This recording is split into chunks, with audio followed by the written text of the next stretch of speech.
बहुत सारे sports journalism के हवाले से हमने यहाँ पे डिस्कशन की। सीनियर जर्नलिस्ट वहीद खान से हमने बात की कि स्पोर्ट्स जर्नलिज्म कैसे होती है, इसकी बुनियादी ज़रूरियात क्या है, बुनियादी नुकात क्या है। फिर हमने स्पोर्ट्स प्रोडक्शन के हवाले से बात की। बड़े मशहूर sports live sports director Ahmad Buch को हमने बुलाया। हमने स्टेट्स के रोल के हवाले से मदर अरशद से बात की। आज एक और बड़ा मशहूर चेहरा पाकिस्तान का, बड़ा मशहूर नाम जो इंटरनेशनल क्रिकेट ब्रॉडकास्ट में पाकिस्तान को रिप्रेजेंट करते हैं, आईसीसी वर्ल्ड कप में प्रेजेंटर रही है, पीएसएल की प्रेजेंटर ज़ैनब अब्बास मेरे साथ मौजूद है। ज़ैनब, कैसा फील होता है जब बड़े इंटरनेशनल लेवल पर आप मुल्क को रिप्रेजेंट करती हैं एज प्रेजेंटर? बहुत अच्छा फील होता है फैजान। आई थिंक कि हमारे मुल्क में बहुत टैलेंट है। कोई अगर जिस तरह आप ऑल अराउंड द वर्ल्ड देखें, कंपेयर किया जाए, तो ये नहीं है कि हमारे मुल्क में कोई कम टैलेंट है whatever. I think Pakistan has the capability to produce great commentators, to produce great presenters. And मुझे बड़ी खुशी होती है कि मुझे अल्लाह ताला ने इतना मौका दिया है कि मैं वो पाकिस्तान के लिए कर सकती हूँ। एंड ये है कि आई एम जिस तरह हम सब हैं, मैं बहुत पैशनेट हूँ अपने काम के बारे में। एंड आई फील कि जब आपका पैशन आपकी प्रायोरिटी हो ना, तो कहीं ना कहीं आप जिंदगी में पहुंच जाते हो, क्योंकि एवरीथिंग एल्स तो फैजान कम्स विद इट। आपके पैशन के बाद आपको पैसा भी मिल जाता है, आपको फेम भी मिल जाता है, आपको ट्विटर फॉलोअर्स भी मिल जाते हैं, वो सब कुछ साइड पे आ जाता है। लेकिन सबसे जरूरी चीज ये है कि आपका पैशन होना चाहिए। ये नहीं हो सकता कि आप अपने किसी काम में जाएं और आप कहें कि मैं ओवरनाइट एक फेमस इंसान हो जाऊंगा और मुझे इतने ज्यादा फॉलोअर्स मिल जाएंगे और ये हो जाएगा। ये गलत थिंकिंग है। कई लोगों की ये थिंकिंग है कि हमें फेमस होने के लिए हम कुछ भी कर देंगे, कोई भी स्टोरी डाल देंगे, कोई भी कुछ भी। I don't believe in that. I feel like आप अपने काम से लोगों को प्रूव कर, बस। that's what I feel. So मेरे लिए पाकिस्तान को रिप्रेजेंट करना at an ICC level, at a global level, बड़ी खुशी की बात है। और मैं एक्चुअली उम्मीद ये करती हूँ कि देखिए, मैंने जब ये स्टार्ट किया था, आपके पास स्पोर्ट्स जर्नलिज्म में आलिया जी थी या ऐसा, बट मैंने कभी किसी को देखा नहीं था कि वो कोई पाकिस्तान को रिप्रेजेंट करे eight a global level from Pakistan. तो मेरी उस तरह से कोई इंस्पिरेशन नहीं थी। एक होता ना, आप एक बंदे को देखते हो, कहते हो हाँ देखो ये कर रही है, मैंने भी यही कर, राइट? सो मैं I had to find my own way, like अपना रास्ता खुद ढूंढते ढूंढते। मैं आई एम होपिंग कि अब एक जो नेक्स्ट जनरेशन आ रही है लड़कियों की, जो कि मुझे बहुत मैसेजेस आते हैं, आई होप कि somebody can actually get inspired and do this what I am doing. Let's say from a few years from now, Aahista Aahista हम देख रहे हैं कि और भी लड़कियां आ रही हैं इस फील्ड में, और बड़ी अच्छी बात है। सो मैं तो चाहती हूँ कि पाकिस्तान का नाम रोशन हो। अगर आप टैलेंटेड हो और आप जिस तरह अगर आप हैं और आप इतनी अच्छी अच्छी स्टोरीज कवर करते हैं पाकिस्तान के लिए, और इतनी अच्छी अच्छी स्टोरीज लिखते हैं और स्टोरीज इंटरव्यूज करते हैं, so you are making Pakistan proud. तो हमें, मेरा कहने का मकसद ये है कि एक दूसरे के लिए खुश होना चाहिए और एक दूसरे को सपोर्ट करना चाहिए। ज़ैनब, बहुत सारी लड़कियों के लिए आप एक रोल मॉडल बन चुकी है, और बहुत से लोग कहते हैं कि ज़ैनब अब्बास जो कर रही हैं तो हम भी कर सकते हैं। थोड़ा सा अपनी जर्नी आप बताएं। आप पहले किसी और प्रोफेशन में थी, फिर आपने क्रिकेट पे लिखना शुरू किया, फिर पीएसएल, फिर आपने दुनिया टीवी पे भी आपने शोज होस्ट किए। किस तरह ये पूरी जर्नी स्टार्ट हुई, थोड़ा सा ये? जर्नी ऐसे स्टार्ट हुई कि मैं पढ़ लिख के वापस आई थी, और उस वक्त मैं साइड पे थोड़ा बहुत अपना मेकअप का भी कर रही थी, इधर उधर की चीजें कर रही थी।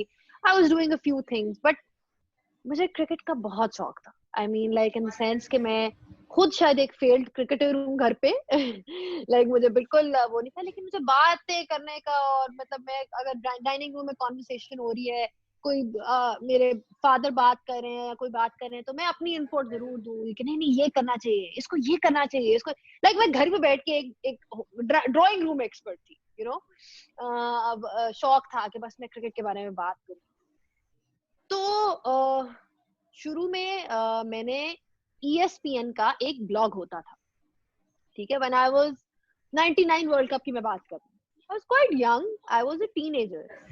मैं वहां से, असल में ये किसी को पता नहीं कि मैंने स्टार्ट वहां से किया था, because I was actually a nobody. मतलब मैं बैठ के बस अब मुझे इतना शौक था फैजान कि मुझे ये परवाह नहीं थी कि मेरे कोई कमेंट्स पढ़ रहा है कि नहीं पढ़ रहा, मैं बस लिखी जा रही। मैं ESPN पे जाके एक टॉपिक होता था, एक थ्रेड होता था कि ji Shoaib Akhtar, whatever, so I am typing my comments के अब उसको ये करना चाहिए, अब उसको ये करना चाहिए, like I was that was just my way of contributing. And for the longest time by the way मैं उस फोरम पे जाती थी, बल्कि कुछ लोग उस फोरम के जो थे, मैं अभी तक आई स्टिल मेरे फेसबुक पे हैं, या this like back in the day. तो शौक मुझे हमेशा से था। एंड देन एंड मेरे घर में माहौल भी ऐसा था फैजान कि सब स्पोर्ट्स देखते हैं, सिर्फ क्रिकेट नहीं।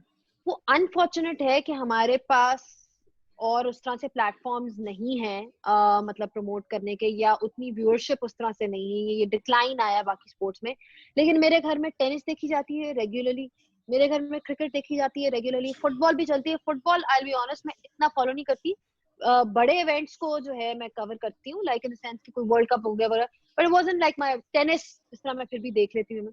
सो I came from very sports loving background. It wasn't मेरे लिए, इट वाजंट अ नॉर्मल ये कि जी मैं बस वो एक घर पे बैठी हुई हूँ और घर के, आई वाज ऑलवेज स्पोर्ट्स उस तरह से। तो मुझे इसका क्रेडिट मैं अपनी अपने पेरेंट्स को दूंगी। एक ऑडिशन का पता चला कि दुनिया न्यूज में एक ऑडिशन हो रहा है, उससे पहले मैं ब्लॉग वगैरह करती थी। सो मैं ऑडिशन देने गई वहां पे, लेकिन मैं एक बहुत ही कैजुअल अंदाज में ऑडिशन देने गई, लाइक इन द सेंस कि ये नहीं था कि मैं अब जा रही हूँ और अब ये मुझे मिलेगा और मैं पता नहीं क्या बन जाऊंगी और ये जगह। मैं ऐसे ही चली, कि वो नहीं होता कि अच्छा ये वो ब्ला ब्ला, मजे में। My father really pushed me, my mother they like कि क्या है, तुम कौन सा ट्राई करने में क्या हर्ज है, मतलब अभी तुम पढ़ लिख के आई हो, तो उस वक्त आप अपना सोच रहे होते हैं कि क्या करना है जिंदगी के साथ। कार में चली गई, मैं वहां पे गई, तो जो वहां साहिब बैठे हुए थे उन्होंने मुझे अब खैर मेरी उनसे बड़ी अच्छी दोस्ती भी है। वहां के प्रोग्रामिंग हेड थे उस वक्त, इरफान साहब। तो इरफान साहब ने मुझसे पूछा, सबसे पहला सवाल उन्होंने किया, उन्होंने कहा अच्छा क्रिकेट तो बड़ी लड़कियों को शौक है, तुम्हारे में क्या खास बात है कि हम तुम्हें लें, right? And then the next question was, चलो क्रिकेट का तो पता है, ये बताओ कि रिवर्स स्विंग क्या होती है, राइट? तो he was testing to see कि मतलब इसको कुछ आता वाता भी है कि ये क्या है, ये किस लिए आ गई है, मतलब। खैर उन्होंने वहां से अपने न्यूज के उसको बुलाया कि अच्छा ये लड़की आई है। उसने कहा अच्छा आप क्या करना चाहती हैं? मैंने कहा मैं I want to be part of a show और समथिंग, जो भी आपने जिस चीज के लिए ऑडिशन किया हुआ। तो उन्होंने कहा अच्छा, मैंने कहा मुझे नहीं पता अभी, तो आई एम नॉट श्योर, आप खुद देखिए आप मुझे किस तरह से यूटिलाइज करना चाहते हैं। सो दी सेड कि अच्छा आप कल आ जाएं, हम आपको टॉपिक्स भेजेंगे, आप टॉपिक्स को प्रिपेयर करके आए। सलमान हसन थे, उन्होंने मेरा मॉक ट्रायल किया, ठीक है, मैं साथ बैठी as a guest, right, that's how I started, right. So they just wanted to see कि जी इनका कॉन्फिडेंस कैसा है, blah blah blah all of that. तो मैं कोई 3-4 दिन जो है ना, मैंने बाकायदा ऑडिशन दिया है। एक दिन उन्होंने मुझे इंडिया के स्क्वाड के ऊपर, वर्ल्ड कप आ रहा था, इंडिया 2015 वाला, हाँ 2015 वाला वर्ल्ड कप आ रहा था। उन्होंने मुझे कहा आप इंडिया के स्क्वाड के ऊपर तैयारी करें, आप पता नहीं फलाने स्क्वाड के ऊपर तैयारी करें, आके बोलें। सो मैंने मॉक ट्रायल्स दिए and they like my work and they said कि चलो ठीक है, हम आपको भी एंकर नहीं बना सकते, प्रेजेंटिंग नहीं दे सकते, उसका रीजन ये है कि आपको एक्सपीरियंस नहीं, आप थोड़ा बहुत यहाँ से सीखें, just get a feel of the environment and blah blah blah, बोलना तुम्हें आता है, and you'll add a great dimension to the guest panel that we have, थोड़ी सी वैरायटी हो जाए। मैंने कहा ठीक है। खैर मैंने वो शुरुआत की, बड़ा मैंने एंजॉय किया वो क्रिकेट दीवानगी का जो हमारा शो था। I really enjoyed it. Imran Nazir थे हमारे साथ, क्या कहते हैं, सईद अजमल थे, और क्या कहते हैं, बड़ी जुगतबाजी ये वो। मेरा उनके साथ कॉन्ट्रैक्ट सिर्फ 1 महीने का था, और उसके बाद में जो था कि अब मैं बस अपने वापस करूंगी जो भी करना है। खैर they really like my work and they took me for on a permanent basis. And उसके बाद आपको पता ही है, फिर मैंने अपने वो सोलो शोज किए, सलमान के साथ शो किया, फिर उसके बाद सोलो शोज किए। सोलो शोज से मुझे और अपॉर्चुनिटीज मिली, PSL मिला। वो होता है ना, एक दरवाजा आपका खुलता है तो अल्लाह ताला और दरवाजे भी आपके लिए खोल लेता है। So that's how my journey began. तो जरा मैं बहुत सारी जो एस्पायरेंट्स हैं उनको क्या मशवरा देंगे आप स्पोर्ट्स प्रेजेंटर बनने के लिए? क्या बुनियादी जरूरियात है, किस तरह अपना कैरियर स्टार्ट करें अगर कोई बनना चाहे तो? मेरे ख्याल से सबसे ज्यादा जरूरी दो तीन चीजें हैं। एक तो मैंने जिस तरह आपको शुरू में बताया था, एक आपका पैशन होना बहुत जरूरी है। You you need to feel good about what you're doing, like आपको ये नहीं सोचना, मैंने जैसे पहले भी कहा कि मैंने टीवी पे आना है, ये आपको नहीं सोचना। ये अगर आप सोचोगे कि मैंने टीवी पे आना है और अगर आपको कुछ कख नहीं पता स्पोर्ट्स का, क्रिकेट का, तो बड़ी जल्दी आप टीवी पे आओगे और टीवी पे चले भी जाओगे। आप अपने आप को सस्टेन नहीं कर सकते। If you are not good at what you do, you will not be able to sustain yourself. Sooner और लेटर ये इंडस्ट्री आपको बाहर निकाल देगी। ये ऐसी ही इंडस्ट्री है, आप सर्वाइव नहीं कर सकते अनलेस अगर आपको नहीं पता। So my advice to any budding presenter would be कि first of all do your research, be prepared well about whatever you are doing. ठीक है, अपनी नॉलेज को इम्प्रूव करें, सारी गेम्स को फॉलो करें, सिर्फ पाकिस्तान की गेम्स को नहीं, ग्लोबली फॉलो करें कि क्रिकेट की दुनिया में क्या हो रहा है। और क्योंकि अगर आपको शौक होगा तो आप ऑटोमेटिकली देखोगे, राइट? ये दो चीजें। तीसरी चीज, लिखें।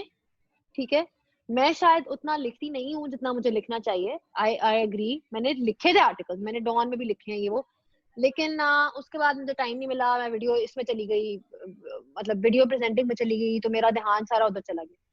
लेकिन जितना आपका लिखने से नाम बनता है ना, उतना शायद ही किसी चीज से बनता है। If you are a good writer, people, you have a massive reach, आपकी रीच बहुत मैसिव होती है। तो आप लिखें and then try and look for opportunities, like कोई लोगों को रीच आउट करें। There is no harm in reaching out, reach out to people. चाहे वो एक कोई, मतलब आप डिजिटली स्टार्ट कर सकते हो।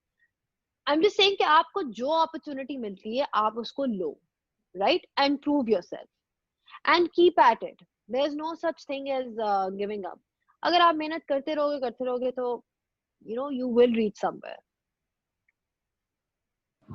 आपने हर तरह का मतलब स्पोर्ट्स या क्रिकेट रिलेटेड इवेंट होस्ट किया है। मतलब एक हो गया लाइव क्रिकेट में प्रेजेंटर होना, प्रेजेंट करना, जिसका पीएसएल या आईसीसी इवेंट में आपने किया, और एक स्टूडियो शो। इन दोनों में फर्क क्या है, प्रेशर का, और ओवरऑल किस तरह डिफरेंशिएट करेंगे आप? जो स्टूडियो ब्रॉडकास्ट के इंटरनेशनल लेवल का होता है वो सबसे मुश्किल होता है। That is the most difficult one. On ground presenting इतनी मुश्किल, मतलब मुश्किल है लेकिन इतनी मुश्किल नहीं है। अगर आप इंटरव्यूज वगैरह कर रहे हो, वो इतना मुश्किल काम नहीं है। जो सेट वाला स्टूडियो होता है ब्रॉडकास्ट लेवल वाला, वो सबसे मुश्किल होता है as a presenter, because you see if you are doing it at a global level, आपकी फ्लुएंसी इन इंग्लिश, अगर आप ग्लोबल लेवल पे कह रही हो, अगर आप ग्लोबल लेवल पे कर रहे हो, आपकी फ्लुएंसी इन इंग्लिश बहुत अच्छी होनी चाहिए। ठीक है, आपका understanding of what is required of you, because उसमें आधे से ज्यादा टाइम जो है आपको स्पॉन्सर्ड पैकेजेस निकालने होते हैं। ठीक है, shot of the day, moment of the day, ये वो, all of that. And then how do you balance it out with your guests? आपके पास बड़े बड़े नाम हैं जो आपके साथ बैठे हुए हैं, आपने उनको भी इन्वॉल्व करना है, आपने पैकेजेस भी हिट करने हैं। एंड फिर हमारा एक बाकायदा काउंटडाउन होता है, जैसे आपको पता हो, जब हम शो, जब if I am doing like for example PSL की प्रेजेंटिंग और मैं लाइव जा रही हूँ towards the actual game, there is a 40-second countdown. तो अगर वहां पे कोई बात कर रहा है, आप उसको उधर ही काटो, and then you have to pace yourself. आपको पेस करना पड़ता है कि ओके सो अब वो पीछे से कह रही है 10, 9, 8, 7, जब वो 1 कहेगी, that's when your last word should be coming. So it's quite challenging, like you have to make sure कि यू हिट द काउंटडाउन, वो जो हार्ड काउंट होता है, you hit the hard count. फिर आप अपने पैकेजेस सारे करो, अपनी कभी कभार ग्लिचेस हो जाते हैं, कोई टेक्निकल ग्लिच हो जाता है, ग्राफिक नहीं आती, ये नहीं आता, आप यू हैव टू बी काम। So there are many aspects to studio work, and I feel that studio work is definitely more challenging.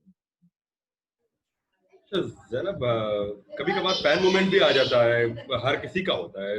आपके भी बतौर एक स्पोर्ट्स फॉलोअर फैंस होते होंगे जिसके आप रोल मॉडल होते होंगे, आइडल होते होंगे। कभी ऐसा हुआ है कि किसी का इंटरव्यू कर रहे हो और फैन मूवमेंट आ गया हो और उसको कंट्रोल करने का कोई तरीकाकार के किस तरह अपना फैन मूवमेंट काबू करना है इंटरव्यू करते हुए? आई मीन आई थिंक मेरे आईसीसी की वर्ल्ड कप में बहुत फैन मोमेंट्स आए थे, इतने अच्छे अच्छे कमेंटेटर्स और वो प्लेयर्स जिनको आपने एडमायर किया हो, चाहे ब्रायन लारा हो गए, सचिन, लाइक अभी सचिन तेंदुलकर है या अगर ब्रायन लारा है, तो इससे बड़ा फैन मोमेंट तो नहीं आ सकता ना, उनसे बड़े तो कोई प्लेयर्स नहीं है। बट उस वक्त आई एम जस्ट ग्लैड कि ये लोग जो है ये मुझे थोड़े आगे जाके अपने करियर में मिले। अगर शुरू में मिल जाते तो शायद मैं हैंडल ना कर पाती, लाइक मैं बहुत ज्यादा वो। बट आई हैड लाइक जब आपको एक्सपीरियंस हो जाता है थोड़ा, मतलब अपने से काफी एक्सपीरियंस उस तरह से हो गया कि आई एम काम नाउ, लाइक आई नो कि मैंने क्या करना है। एंड वो एक होता है ना अपने आप को मेंटली प्रिपेयर करना कि अच्छा मैंने इससे क्या क्या सवाल पूछने हैं, ये मौका मुझे दोबारा नहीं मिलेगा। I can't be a fan right now. मैं बाद में बैठ के फैन हो जाऊंगी, उसकी वीडियोस देख लूंगी, उसका यूट्यूब वीडियोस देख लूंगी, उसके इनिंग्स देख लूंगी। इस वक्त मेरा मेरा माइंड एक एक डिफरेंट जोन में चला जाता है। It goes in the presenter zone. फिर वो फैन वाला मोमेंट नहीं होता, देन इट्स जस्ट कि I am a presenter and I have to get the best out of it. So वो नहीं होता।